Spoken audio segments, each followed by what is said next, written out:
Welcome to the AICPA Town Hall series, your resource for the latest news and updates on pressing issues facing the accounting profession. Good afternoon and welcome to the AICPA Town Hall. I'm Erik Asgeirsson, and you can see I'm in this back in the New York studio with Lisa Simpson. It's great to be with you, Lisa. Today's Thursday, June 25th, 2026. We're almost halfway through the year. It's crazy. We're a week away from July 4th, and I'm excited to be in New York. There is some World Cup fever going on in New York this week. I've had the pleasure of getting to experience a little bit of that out when I was out and about. There's World Cup fever across America, and it was great being with you in Las Vegas, where we came to you all live from Engage. We have another great program in store for you today, so let's bring the agenda up. We're going to kick things off with a DC update with Rachel Dressen. We're then going to have a technical update from Melanie Lauritzen, a lot going on with the IRS. Then we're going to have a very interesting discussion with Gene Marks, someone you all know well. He's been on a number of town halls. He's a leading speaker on the state of small businesses, also very connected to the profession. So we'll have a little bit of an economic discussion with him. And then, Lisa, we're going to be closing things out with you and Tom Hood on the Rise2040. Yeah, who better to talk to about the future of the profession than Tom? He's done a lot of great work, and we'll dig into some of the insights and then some of the action items that we can all take around the profession of the future. So what we want to kick things off with is a couple of polls. So I'm going to push this first poll to you right now. It takes a few seconds for it to reach you because we've got close to 15,000 people online, so sometimes a little bit of a delay.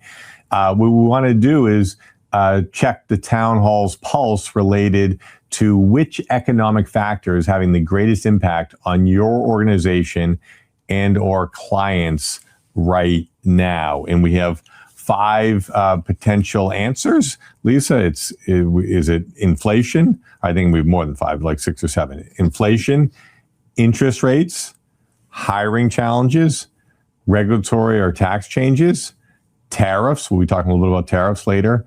Demand for your services or for your products, just demand, or other. I think it's going to be interesting to see. Make sure that you put your answers in the poll as opposed to the Q&A so we can get you into the official results. But, I think it's going to be interesting to see. We probably should add an all of the above because I think that a lot of entities are challenged with several of these factors. But we're also going to be talking to Gene Marks about what he's seeing in the small and medium-sized business environment, and things are seeming fairly optimistic from that standpoint. So we'll find out. Yeah. So let's just maybe 10 more seconds to answer the poll. It's A through G are the choices. And we're going to push the results to you live right now. So why don't we share the results with the full community here. So look at this. Inflation is the top item, followed by hiring challenge. So inflation over 36%, hiring challenges noted by 23%. And then we've got almost somewhat of a tie for a third there. Demand for services at 11%. Followed by interest rates, and actually tariffs is very small, about 3%, and other at 6%. So thank you for those results. It's going to be a great setup, Gene, for your discussion in a moment. We're going to push one more question to you. We want to know how you are doing. Is your firm or organization revenue up or down in 2026? And if it's up, we've asked you to kind of bracket it. Is your revenue up by 10%, over 10%? Is it in the 6 to 10% range, or 0 to 5%? Flat is an option, or is it down? Or if you're, in education or government, it's obviously NA. So Lisa? Yeah, I get conflicting reports when I'm out talking to CPA firms because that's most of who I get to engage with. And I'm getting the sense that growth is down a little bit over the historic rates of growth that we've seen over the past few years. So let's see what happens with these numbers. Yeah, and I think actually, we were with a small to mid-sized firm today. We had one of the town hall regular attendees here in New York today, and they visited us, and their revenue's up. Yeah. I think some of the larger firms, their organic growth is a little bit lower than it was over the past couple of years. So why don't we see? But we've got 1/3 of our audience are in companies here. So let's see what the results are here. So let's push the results to the town hall community. 12% up over 10%, 6 to 10% up 6 to 10%, 15%. The largest two categories are up 0 to 5% at 20%, flat 21%, down 13%. And we'd have to normalize this because 17% were others. So overall, though, it's there's some good positive results from the firms and the members in business and industry. Yeah. Okay, we'll be talking more about that with Gene. We want to give Gene a little bit of time to digest these results before his segment. So now let's move to the DC update. Bring Rachel Dressen up. Rachel is with Melanie in our DC studio, and as Lisa noted in her opening, we're 1 week away from July 4th and the 250th anniversary.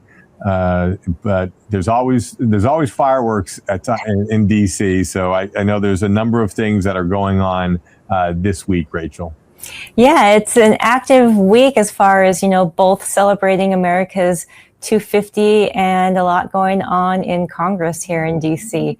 So I will just start off giving just an overall recap of what Congress has been focusing on as they've been in town. Both the House and the Senate were in session this week. And one of the top priorities for them was appropriations. So they are working through the appropriations process. And as a reminder, there are 12 individual appropriations bills that fund the different agencies of the federal government. And they have to pass all of those 12 appropriation bills or a CR, which stands for continuing resolution, which would extend funding for a certain amount of time before October 1st in order to avoid a shutdown. And that might seem like a ways away, but really they only have July and September to do that because they leave here for the August recess. And so that is a lot of work to pass 12 bills before October 1st. So they're working through that process right now. And then another big bill that they were working on this week is both the House and the Senate passed housing affordability legislation. This was a more comprehensive bill that they've been working on. And the president was planning to sign this bill into law yesterday. However, he decided to wait on doing that in order to try to pass legislation related to election reform and voter ID. And he actually came up to the Senate and met with Senate Republicans yesterday to talk more about that voter ID bill. So he met with them and talked about that and some other issues. And then the other issue that the town hall community might be interested in that they've been working on is Budget Reconciliation 3.0. We've mentioned that on the town hall before. This is something that the House is really interested in trying to do. The Speaker has said that he would like to do a third budget reconciliation bill. This would be a more comprehensive bill. It could include things related to Department of Defense, as well as potentially some tax provisions. So we are following that very closely. And they had a meeting with the Speaker and the chairs of the committees that may have provisions that would be included in a 3.0 bill yesterday. So they met on that, and they're trying to make some progress on budget reconciliation. So what do you think the likelihood of that advancing, the Reconciliation 3.0? So, they are committed in the House to moving something forward, and the House is moving faster on this than the Senate bill. Any budget reconciliation bill is very difficult. If it were easy, they would do many more of them. Budget reconciliation's been used to pass, think about the Affordable Care Act, Tax Cuts and Jobs Act, the One Big Beautiful Bill. So, it's these larger bills that are, difficult to do.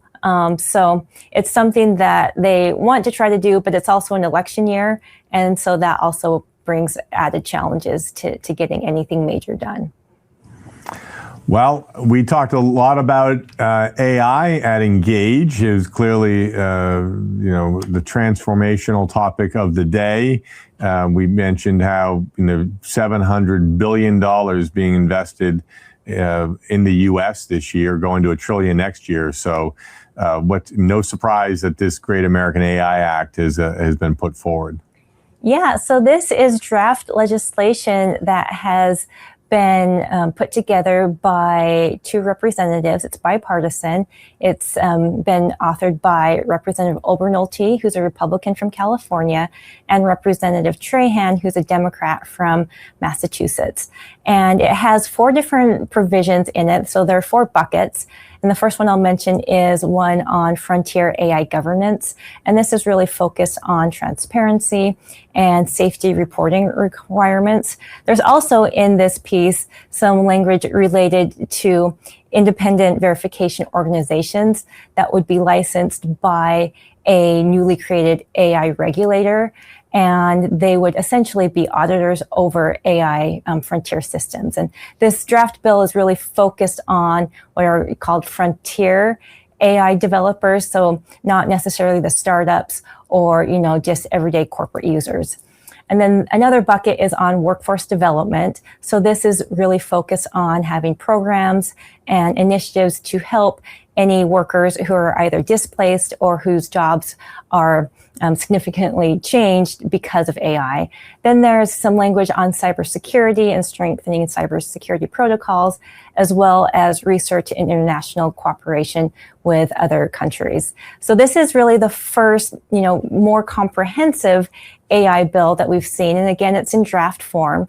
And we are working with the authors to get a better understanding on, that language that I mentioned on the independent verification organizations and, what they're thinking around that. And also, informing them about the role that CPAs have in this space. So we will keep you all informed on this once the bill reaches the next step, which would be introduction officially of the legislation. Well, and I think, with the IPOs upcoming for OpenAI and Anthropic, they're 2 of the frontier model companies. This is going to continue to be, something top of mind related to the regulators and elected officials in DC and the American public. There's a lot of desires to have some safeguards related to what these, transformational companies are bringing to the marketplace. Yep, there's definitely significant interest in this. So moving on, the SEC Reform and Restructuring Act. Yeah, so I just wanted to mention this bill. This is legislation that's been introduced, and it's a package of bills that are individually already introduced that they're putting together on SEC reforms. And I just want to mention this for all of those who are interested in PCAOB issues. The legislation that would move the PCAOB into the SEC is included in this broader package. So I wanted to, just let everyone know that this is being considered as part of, this broader package. The next step would be for the Financial Services Committee to then, mark up this legislation. This PCAOB related bill is something that we've seen for a while. As you may recall, during budget reconciliation last year, they tried to include it. However, due to the strict rules around budget reconciliation, it was stripped out at the end. So it's something that we're definitely following, and some of our viewers might care about too. And developments with the Department of Education rule impact? Yep. So I mentioned that, the House and the Senate are working on appropriations bills.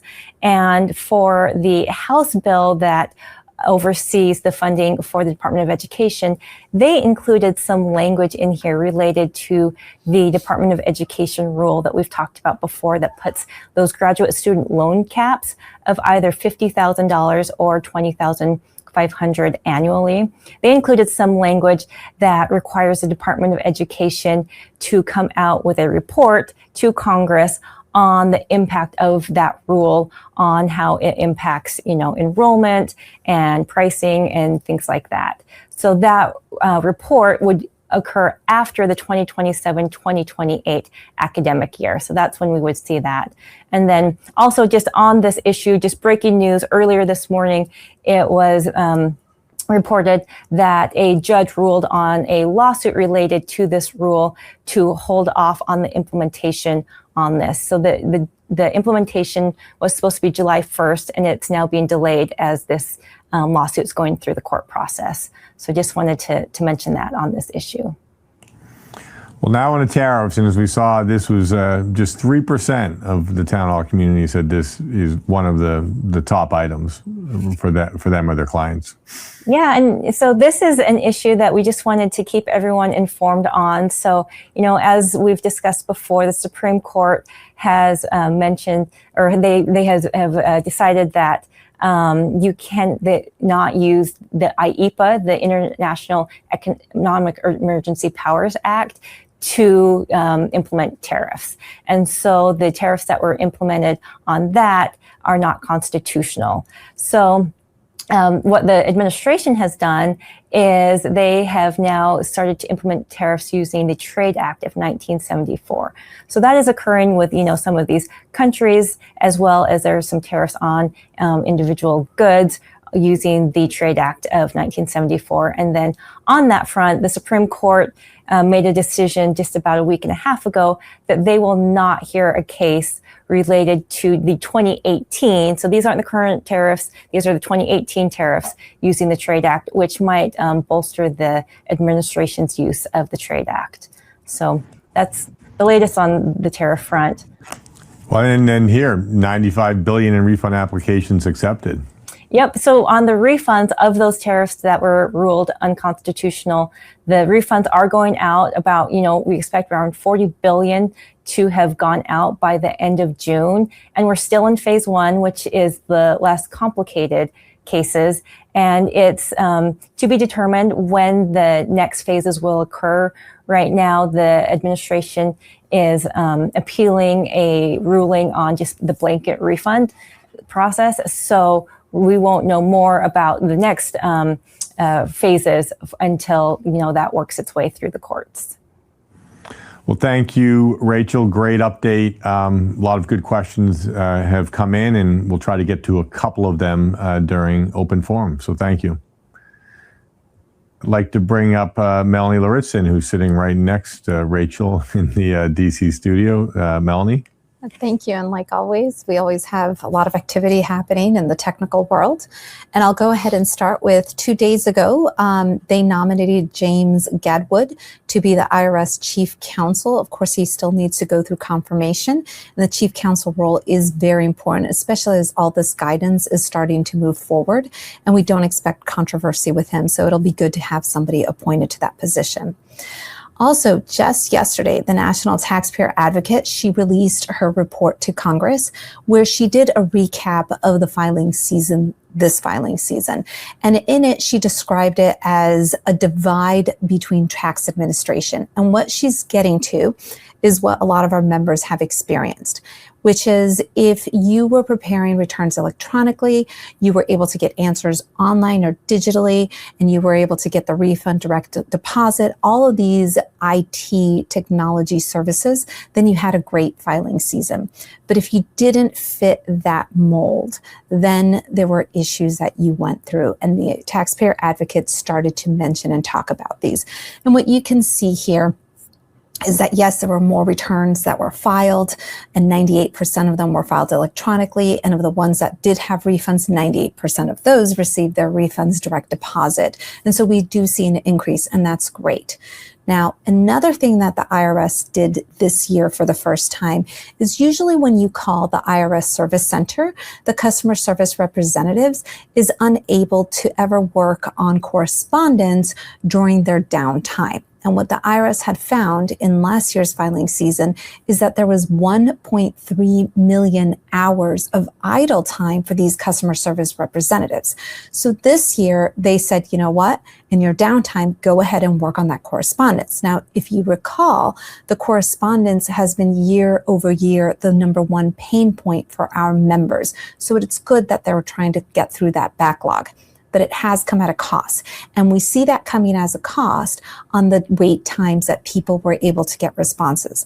Now, the way the IRS looks at the wait times, the 8-minute wait time on the main lines, it's once they pick up the phone and they have to transfer you or they can start answering your questions. And you also see for the balance due line, the wait time was 45 minutes. And keep in mind, these wait times do not include the time that you were waiting on the phone before they picked up the phone. So that's where we see some of that impact. And where we really start to see other impact is if the IRS suspected identity theft or they suspended those returns because of identity theft. So if you were suspected of identity theft, it would take 2, 4, 6 months to be able to resolve it. And if you did have a situation of identity theft or fraud, it was taking about 2 years to get that resolved. TIGTA earlier this week also released a report on the IRS workforce, which we've talked about many times on Town Hall. Now, what they came forward with was the reduction in workforce was about 30%, but then the IRS hired a couple thousand people for the filing season, so it netted out to about 27, 28% reduction in workforce. But what the report really dove into was the people impacted those positions. And from what you can see, it's the revenue agents and also the tax examiners. And collectively, these people on average had about 20 years of knowledge of working at the IRS. And what you see in the next bottom part of that middle part of the box is the people of years of service. So what's happening is there is a brain drain at the IRS. And TIGTA has said that it will take quite a few years to be able to regroup that and get that knowledge back. TIGTA also released a different report where last year they reviewed 200 calls of 3.8 million, and they do believe it is a good representative sample, and where they found that just over a quarter of the calls, people were not provided the quality that they needed. And they list out those things of what that means: long wait times, disconnects, and also not getting the right answer. So I will be curious to see what they say for this filing season. Moving on to the next topic. It's a topic that we have cared a lot and have seen a lot around it, the CP53E notice. And we've had extensive conversations with the IRS, and we did submit a comment letter with recommendations. So what it comes down to is these notices fall under 2 buckets: those that were expecting the notices and those that were not expecting the notices. For those that were expecting the notices, we put a recommendation, you know what, to self-identify, check the box on the return so that the IRS knew that you were exempted for one reason or another. We also asked them to provide more guidance. For example, age is something to be exempted from, but they haven't defined age. Is it 35, 65, 85? We don't know. We need that guidance. But where our members are really seeing the pain points are when they weren't expecting that notice. And according to the IRS, they did not send any erroneous CP53E notices. The result of those notices comes from a net positive adjustment to the taxpayer's account, which you should be able to see in the transcripts. And keep in mind, there's no de minimis for that net positive account. And we actually have had a member who did get this notice because they ended up in a 1 penny refund situation. But the problem is they didn't explain this. So we've asked them to be able to explain the reason for the notice, what actions they can take to be very clear about what is happening with the taxpayer. So again, according to the IRS, they did not send any erroneous notices. And if you believe you received an erroneous notice that was not a net positive adjustment or where your bank rejected the deposit, please send me an email on the email that's listed on this slide, because the IRS would love to actually see an erroneous notice for this. Moving on to the next, it has to do with the merger of the Office of Professional Responsibilities and the Return Prepare office. Now, we knew that this could be happening, and we actually in November submitted a letter opposing this. The reason we oppose this is the Office of Professional Responsibilities is the office that deals with ethics and those that are bound by Circular 230. So as CPAs, we are bound by Circular 230. The lawyers are also, and the enrolled agents. And so they handle these types of preparers. The return preparer office is for anybody who pays that fee to get a PTIN, the Practitioner Taxpayer Identification Number. So there's a big difference of how these people are treated within representing the IRS, but also within the ethical rules and also the credentialing. And we believe that by merging these offices, it could create further confusion between the different types of preparers. Now, the IRS has said that as they merge this together, they are going to keep the two roles very distinct, and that is something we will be monitoring. On to the next slide. We are talking about the Trump accounts, just making you aware. They do go live July 4th. The IRS has given guidance on how to open an account, but they have not provided that guidance on what's happening with this. If it's a gift, they have not provided that guidance on how to administer and what about the investments in there. The one thing they did say is that to open the account, it would be going through the IRS online accounts, which has ID Me, which I've heard a lot of members say they have issues with. And on this slide is a link to the resources for ID Me, and that will be open for 2 weeks. So please take a look at that. And moving on to the last and final slide, our round robin, I just want to bring attention to the Kwong. We have an updated resource there. Keep in mind, we've talked a lot about the Kwong case, and the deadline is coming up July 10th. So take a sneak peek there. And also, Rachel talked earlier about AI, and the IRS actually produced guidance on how to use AI responsibly. The AICPA, we already have a framework, so please stay tuned as we will be delivering more resources in this space. Erik, I turn it back to you. Thank you, Melanie. Great update, and look forward to having you back at Open Forum. So I would now like to bring up Gene Marks. Gene, great to be with you again on a town hall. For those of you who do not know Gene, he's a leading business and technology consultant to small, mid-sized businesses. He speaks all over the country. At many different, association groups. He's spoken at Engage. He also is on TV regularly. He's been on MSNBC, Fox, and he's got a number of regular articles in different publications. He also spent an earlier part of his career at KPMG and has been running a firm for a number of years. So welcome, Gene. Great to have you. Thank you, Erik. It's great to be here. So, Gene, we're going to hit 3 topics here. We're going to talk about, how you're seeing the small business environment, how this is your comment, why small businesses are resilient. We'll talk a little bit about the outlook to 2026.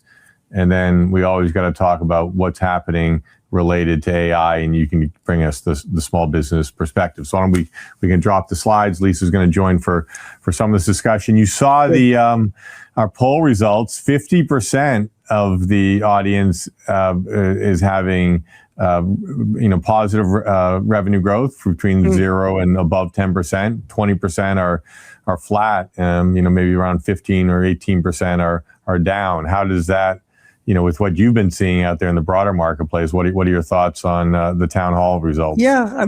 I mean, surprisingly or not surprisingly, Erik and Lisa, that's exactly what, I have been seeing. Like, first of all, I cover small business. So we always have to caveat this by saying there are 34 million small businesses in this country. We live in a big place, a lot of, so when people say, like, how are small businesses doing in general, the answer is always, it depends, depends on the kind of business you're in and where you're located and what your industry is. But yeah, for the most part, I mean, since the beginning of the year, I've spoken to more than 25 industry associations. These are contractors, distributors of auto equipment, manufacturers of industrial equipment, people in the construction industry, service providers as well. And, Erik and Lisa, I mean, like, across the board, before I speak, I sit in for the updates on how the industry is doing. So I'm a reporter, and I'm feet on the ground at these places. And across the board, it's been good results. I mean, not like anybody's jumping for joy type of results, but for the most part, American businesses, small and mid-sized businesses, are pretty resilient and having, pretty decent years, not without their challenges, but they're moving along pretty good. So the results of that survey that you took did not surprise me at all. And how about just you predicted that inflation or affordability would be the number one item. And just again, we'll share all of these results in our newsletter on Tuesday. But inflation by far was the leading one at 36%. In hiring challenge, 22%, and then it dropped off to demand, regulatory challenges, and interest rates. Yeah.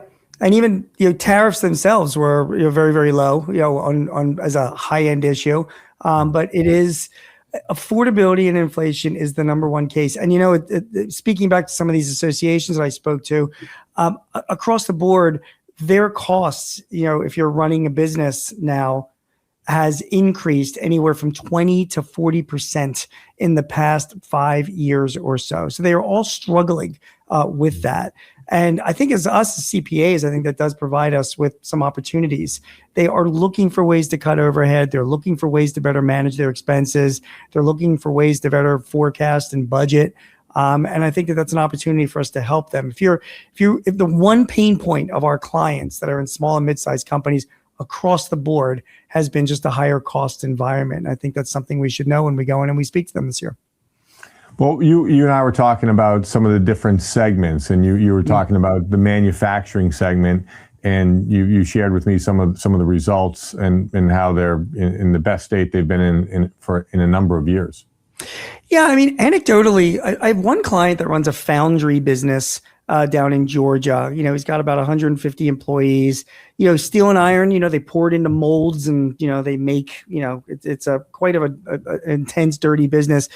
He's a manufacturer, and he's been telling me over the past 6 to 9 months, his business has been growing because he's getting more orders from larger companies, global companies, car companies, whatever, that have been moving operations more to the U.S. and are buying more from U.S. companies.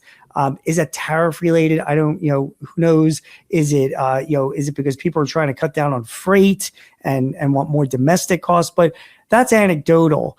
But when we talk specifically about manufacturing, the Institute of Supply Management, which is they run a very closely reported metric every single month for both manufacturers and people in the service industry.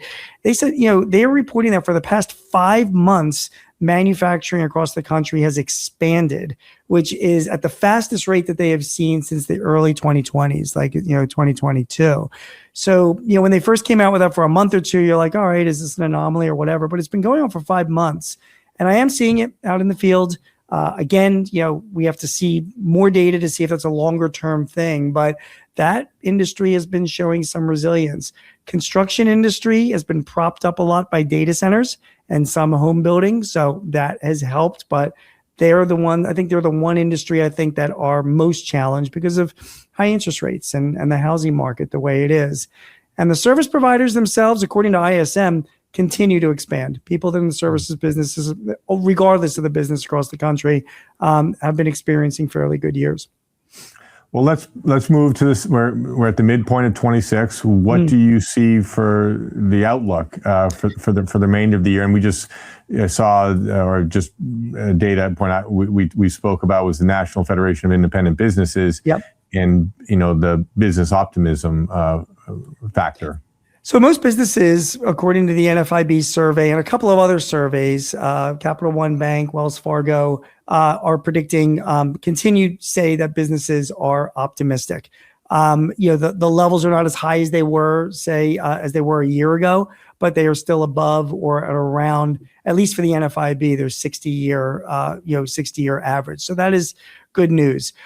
We don't know. I mean, Eric, Lisa, as we sit here, could there be a crypto bust? Could there be a tech fallout or a data center bust, another war? I mean, there are all those uncertainties that are out there. But if you listen to the CEOs of our national, of our major banks, Citibank, Wells Fargo, Capital One, Bank of America, all of them are reporting strong balance sheets and strong capital positions. If you listen to the CEOs of Amazon and Walmart and Target, our major retailers, They have just within the past few weeks have said that consumer demand continues to hold strong.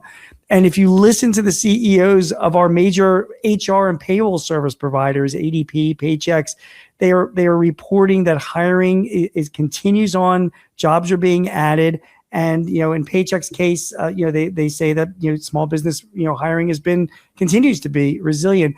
ADP, very interestingly enough, has said that average raises for people, whether they're staying or they're leaving their jobs, still are around 4 to 6%, which is above, as we know, inflation, which is at 3 to 4%. So outlook for the remainder of the year so far seems to be pretty positive. I am not seeing any red flags or burning smoke on the horizon. That's what I'm seeing out there. Well, thanks. Let's move on and just talk about AI. I was telling you about at Engage, I've never seen the level of, capability transformation across all areas of the practice, tax in particular, but tax, audit, in accounting services. And there's a lot of members of business and industry there as well. The desire to trial. I mean, there's almost this fear of missing out. And one thing, this is going to be the great equalizer. Once again, it's going to be all firms of all sizes are going to be, and companies of all sizes will be able to leverage these technologies. But I'm almost feeling like it's okay to slow down a little bit on some of these trials as these tech companies, sort things out. Yeah. First of all, Erik, your kids are going to look back on these days of like the way we look back when people would go to the bank to withdraw money, we are just at the very beginning of all of this. I'm going to put aside how AI is affecting the accounting profession and more so talk about, AI impacting our clients or small and mid-sized businesses. Last year, it was the year of dabbling with AI. Most of my clients, and I'm sure most of your clients that were out there, all of you who are watching, they were going out and using ChatGPT or Claude or whatever and searching the internet, getting some advice, some analysis and all that kind of stuff. 2026, though, is the year of using our data. All of the big AI platform providers are rolling out tools and out-of-the-box plugins right to our data. And I'll use Anthropic as the example. Just last month, they released Claude for small business. You get Claude for small business. There is this huge list of very mainstream, QuickBooks, Xero, PayPal, all the major ones, the platforms our clients are using, where you can just out of the box immediately connect Claude to that data. And I am starting to see my clients and other businesses around the country start to do that. And even if it's not out of the box, they can use what's called MCP, Model Context Protocol, like a connector to data, maybe that's not, again, an out of the box connection. And I think that's a huge opportunity for us, Erik and Lisa, as CPAs. I think that our clients don't really know how to do this. And then once they connect to their financial data, the advice they need from us to help report, to help use Claude to do budgeting, forecasting, analytics on our customers, on their customers, profitability, margin analysis, it is endless. And they don't really know where to start. So when people ask me about CAS and opportunities, I think AI and particularly connecting to your data, your clients' data, that to me is a huge opportunity we can take advantage of this year. Yeah, and as I said, I think the firms leveraging one of the frontier models, Claude for enterprise, as you stated, makes a lot of sense. This past tax season, we saw the tax research category explode. Blue Jay just announced that they've now had 10 million tax questions since inception. It's incredible. They're doing 1 million every couple of weeks right now, and this is good. So it really is a great way for the firms and members of the business industry to start experiencing the power of these capabilities. And then there's going to be a lot of evolutions over the coming months. Lisa, any comments or a question for Gina?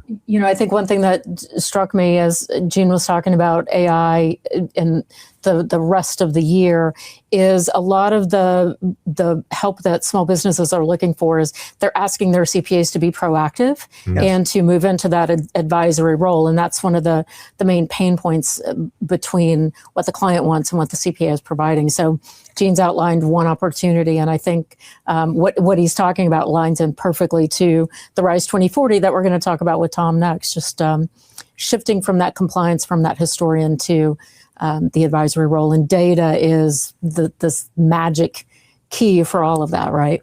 Yeah, it's a great segue. We do need to be addressing this topic on every town hall. I do know that these technology companies are working hand in hand with us as we work with AICPA and CPA.com, work with the firms, work with members and businesses in the industry on rethinking about how their practices or their companies can leverage these technologies. So I think it's daunting because there's so many different possibilities. But I think this is going to continue to evolve in a positive fashion. One thing, sometimes I get frustrated. At least we talk about opportunity on the town halls, but it's truth, and there's a lot of truth in that. And we do understand that they want more help on the path forward. Absolutely. And part of the path forward starts with having like a clearly defined strategy and deciding who you want to work with, who your clients are going to be, so you can free up some of that time to work with the right clients in the right way. Sorry, I had to get my pitch in there. So on that, Gene, we will look forward to having you back sometime soon on the town hall. Stay for open forum. Sure. I got a question or two for you. Yeah, I'd love so to. Lisa, let's move now to Rise 2040 with you and Tom Hood. Thank you. If you were on our Engage Town Hall, you heard about the launch of our Rise 2040 report. Some great insights came out of that, but we hit that at a very high level. So I've asked Tom Hood, who's our Executive Vice President of Business Growth and Engagement, to join us to talk about it in more detail. So welcome, Tom. And I know you've spent I don't know how many hours you've spent on this initiative over the last year, but let's dive in and tell us a little bit more about what Rise 2040 is about and what we got out, some of the insights out of it. Yeah, and Lisa, this is a great setup. Obviously, it was great to be there in Vegas with all of you when we launched this thing. Erik, what you just said about AI in the profession is spot on, and it's great to have you guys leading the way with some use cases. But now we've got a tool that will help all of our members, no matter what they are, kind of figure out what they need to do in this kind of crazy future. So yeah, let's talk about what this Rise 2040 initiative is. You're going to get the full report there. I'm also going to talk a little bit about the Navigator, which I would encourage all of you to try out. But let's get right into it, Lisa. Let's go to that next slide. Yeah. So what is the future of the accounting and finance profession? Where are we going? So it's definitely a tech-enabled strategic advisor. And you can see this is one of the biggest insights, by the way, is this great identity shift. But let me back up real quick to say right now, I'm here over in the UK where we just launched Rise 2040 to the UK audience. So this was our first move here, and we were featured in the City AM publication, which is like a business publication for London. So now this is more for the corporate finance B&I folks out there, but the point is it's being equally accepted and enthusiastically adopted by the US media, now the global media, and it's unique that it's 6,000 members participated in 25 countries over the last year, 3 major webcasts that rotated around the world to capture people from all over. And we went after what we call the finance and accounting, CPA and CGMA market writ large. So we wanted to kind of put a broad umbrella around what people were thinking about the future. We enlisted Dan Burris and his anticipatory framework, used that to facilitate all of those sessions. And the data has been put into our AI database using Microsoft Azure secure database. And we're using the Claude chatbot to access that data. And we'll talk more about that. But here's some of the big findings. Probably the biggest finding was the idea of, and it's in the head, kind of the headline of this article, finance's future needs technology, but will be defined by people. One of the biggest concepts that came out of our research was this idea of human in the lead. And that stuck so well that we trademarked it. So that's now our trademark from AICPA and SEMA. But that's exactly what we're talking about. So if we adopt AI and use it to be kind of give us superpowers, the thing that's going to emerge as the biggest value is our insight, our ethics, and our judgment. And that's the big idea that's coming from this. And then you can dig into all the pieces here. But you can see the shifts that are on here: historian to strategist, compliance enforcer to an anticipatory advisor, information reporter to insight and trust leader, historian to a dot connector, reactive service provider to indispensable insights. And all of that is based on the foundation of trust, which is our unique, I think, big asset in this AI-enabled world. Next slide. Absolutely. I love the focus on trust. That's the river runs through it. Trust runs through the profession as well. Exactly. Get that slide to click. Give me just a second here. There we go. All right, so let's talk about some of the drivers, and then what are the opportunities and the strategy that we're seeing coming out of this. Yeah, so when you download this report, it's going to show you in the middle of it, it's got basically all the different research and kind of where we came at it from. But you're going to see the core of the report just talks out with there was 5 drivers that showed up from these 6,000 members being facilitated around the future: technology and data, value and sustainability, talent and workforce, trust and assurance, and global shifts and society.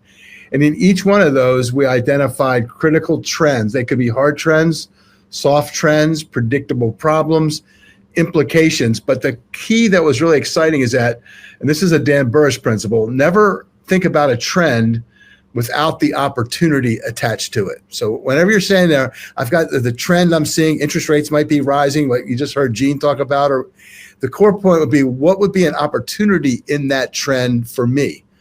Even if you don't like the trend, well, how could I flip that into an opportunity? And then this pulled out all the top opportunities into this report. So I call it a portfolio of opportunities that you could actually look at and maybe get inspired to say, I could take that opportunity as a tax practitioner. I'm a corporate CFO. I could use that opportunity. So that's how you want to be thinking about it.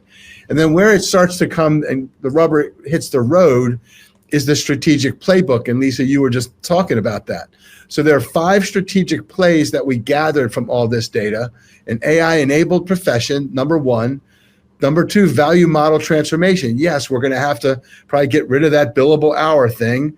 We're going to have to start selling ourselves inside our finance teams about getting to the front of the office instead of all in the back office.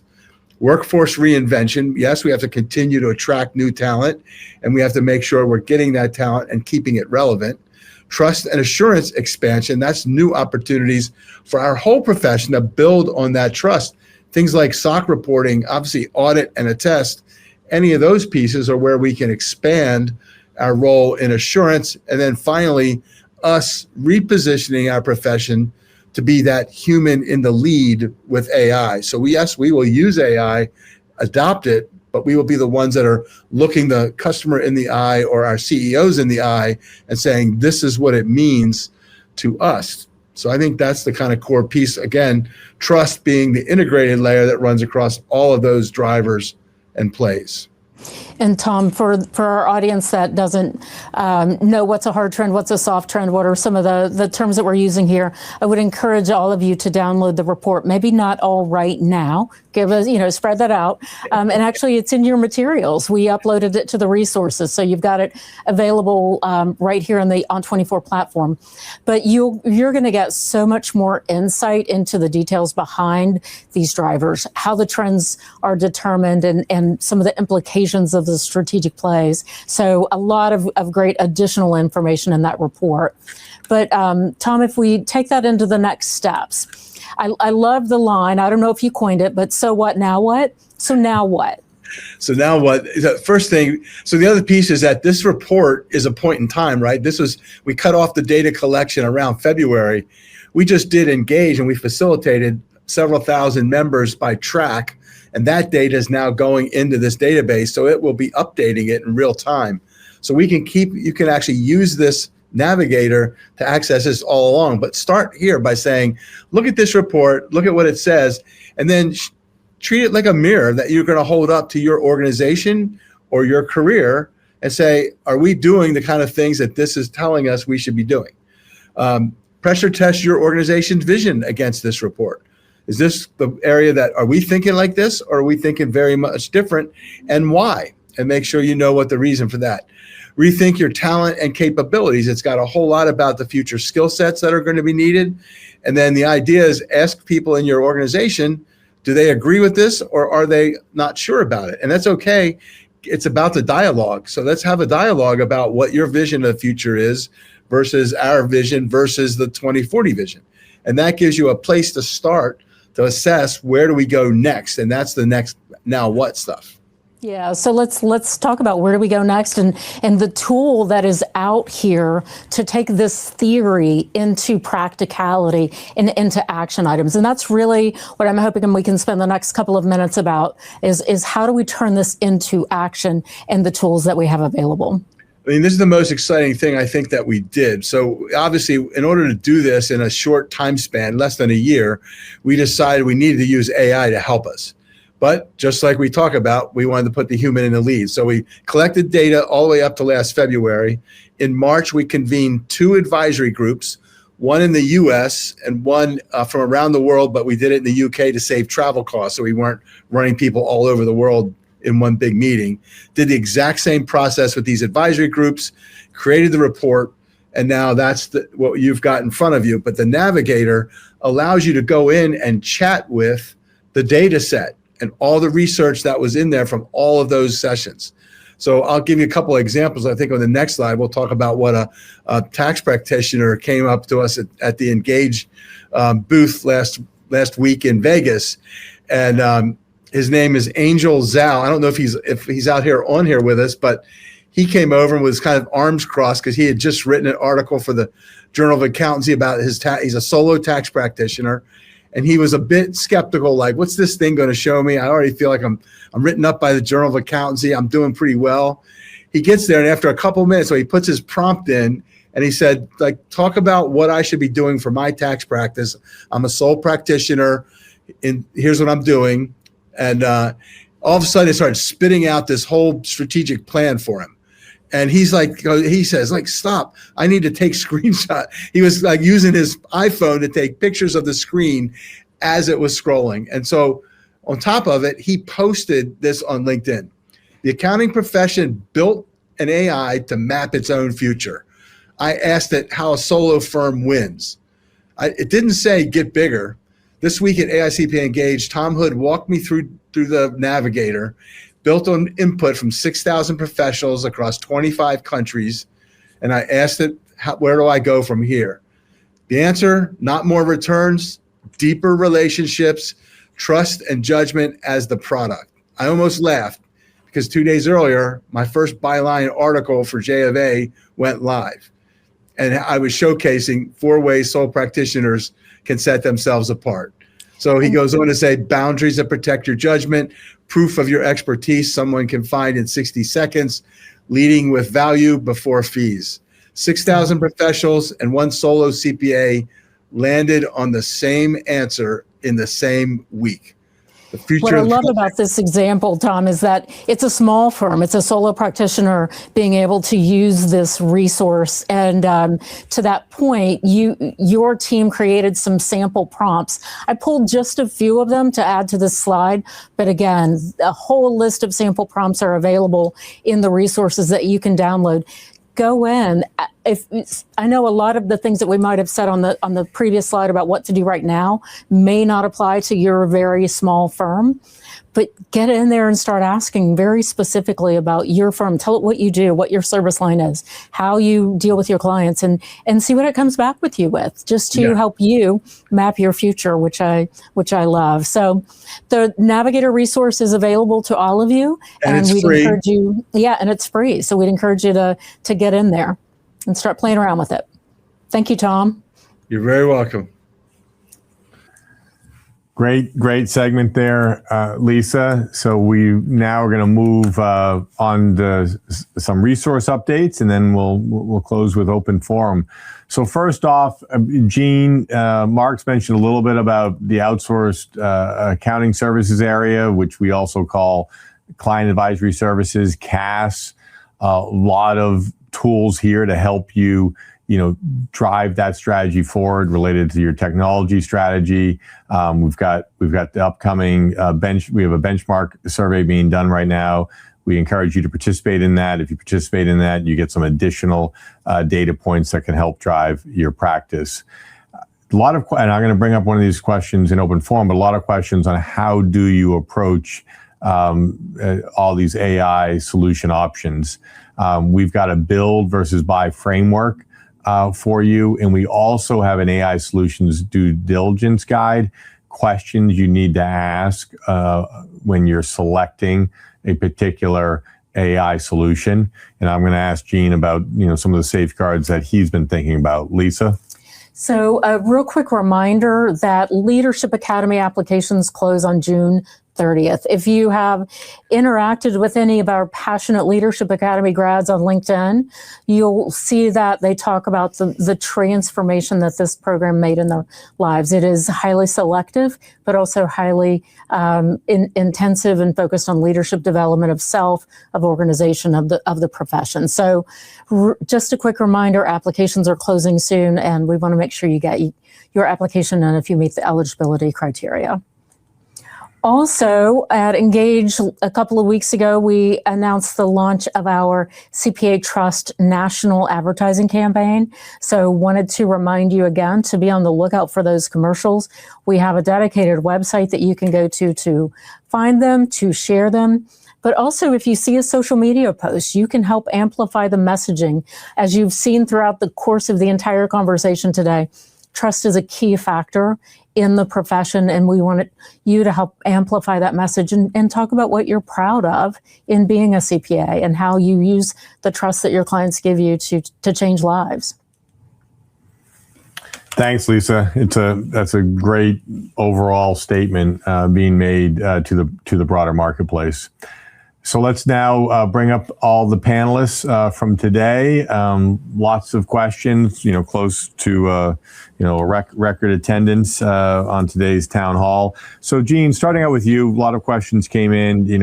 After you made the point about connecting Claude Enterprise to the client's data, just safeguards, appropriate steps you need to take, even from an engagement letter perspective to also just safeguarding that data as you're using one of these models. Yeah, and by the way, do you notice how I talked a lot about the economy and that's not even something that it's going well enough that we can focus on AI. I think that says enough. But talking about AI and safeguarding data, here's what I recommend, because this is what we did and it worked pretty well for us. Okay. If you are not completely familiar with what you want to do and what kind of a project you want to have and what your process is and what your paperwork should be, start with QuickBooks, because most small and medium-sized businesses are using that. You'll get a trial version of QuickBooks if you don't already have one in your office. And by the way, Intuit provides a bunch of sample data with QuickBooks. Get Claude, for example, or ChatGPT, connect it into QuickBooks in your office and start working with it and figuring out what kind of reports and analysis and things that you could be doing that would not only be beneficial to your clients, but also be beneficial as something that you can do the same thing for them, setting up and getting them going with some of those reports. And then when you do that, you're going to have some questions about making sure that the data is private, what type of engagement letter that you should have, what your deliverables are going to be, what you're going to promise. But I strongly recommend that you do it in a test environment first and come up with an approach. The alternative to that idea, I'm just telling you because this is what we did as well. Everybody has good clients. We have one client that we're particularly close with that we went out to and said, listen, we would like to connect Claude to your QuickBooks. We will do all of this at no charge to you. We're just learning as you are, but we would like to see what it can do and see how it can help you. And we will take responsibility for getting it up and running. And then we'll help you design some good prompts and good analysis out of it.